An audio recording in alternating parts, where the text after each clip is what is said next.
All frucked up, day 50. I gotta be honest, I'm really not feeling this video. This is like the third take.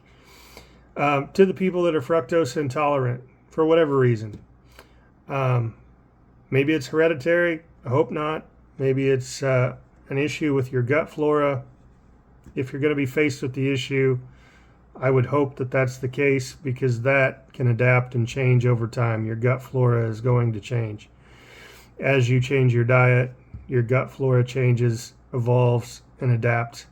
So I would say focus on the day-to-day. Don't think about next week, next month. Don't think about some significant date when you want to have, some particular outcome on the scale. Just focus on today. Make the scale drop for tomorrow morning or whenever you weigh in. If you're caught up in a conversation about health and wellness and what you may or may not be including in your diet, don't say, I'm trying to lose weight. No, you're getting healthy. Don't make it like some potential outcome. No, I'm getting healthy. Full stop, right? Full stop. I'm getting healthy. And the fat loss is going to be a second order effect, a byproduct of the choices that you're making to get healthy. Make the decision once and then stick to it. Even if you find that you're fructose intolerant, even if you're cramping and bloating and having a hell of a time, and it just seems like everything is working against you, stay the course, but make intelligent decisions where it's like, okay, I ate this food. Keep a food log if you need to, that you ate whatever the food was, whatever the portion size was, and what the outcome was when it's negative. So you can build a list of like, okay, these are the worst offenders for me. Then you might find that fructose is the common thread that runs through all those. And if it's not fructose, then maybe it's something else. But that seems to be the most common ailment on the sugar diet. Don't forget about starches. You could start there.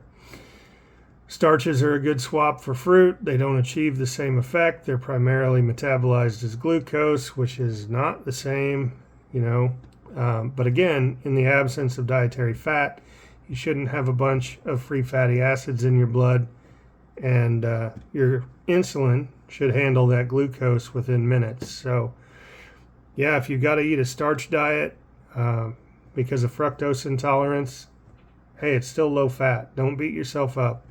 And again, you're not trying to lose weight. You've made the choice to get healthy. The weight loss will come. The fat loss will come. So, yeah, I didn't have like a clear, coherent message on here. And my normal stream of consciousness seems to be failing me this evening. For whatever reason, I'm really feeling the night off last night. I didn't make videos late in the evening last night. I got preoccupied with other things. That's not an excuse. I ended up feeling exhausted. And I'm like, what kind of quality am I going to put out into the YouTube ecosystem if I go film a video right now? So I just shut my eyes and called it a night. And that could have been the mixed macro meal I had. Who knows? This calorie counting stuff, yeah, it probably works, but I think it comes at a cost. A mixed macro meal by very nature, if it's got fat and carbs, the free fatty acids in your blood are going to blunt the effect of insulin, and your blood sugar is not going to come down as quickly. Your blood glucose is not going to come down as quickly as if you were just eating the carbs. So I know a lot of channels talk about the FGF21. Honestly, as soon as I hear that mentioned, I just back out of the video and move on to somebody else's content. Yeah, maybe it's a factor. So FGF21, it's apparently triggered by the absence of protein. Okay, cool. Well, that's just like the cherry on top. But I don't think it's something that we need to be pinning all of our hopes and putting all of our attention on. The biggest factor that's going to move the needle of your metabolic health is the absence of dietary fat. because then your insulin can, basically function effectively and lower your blood glucose. And yeah, it's just good overall.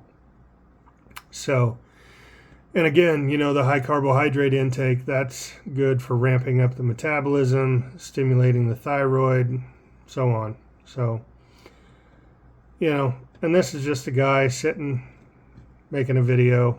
I don't have any credentials, so do with that what you will. But I do have firsthand experience with the pain and the bloating of what seems to be fructose intolerance. So, yeah, mind your doses of fructose.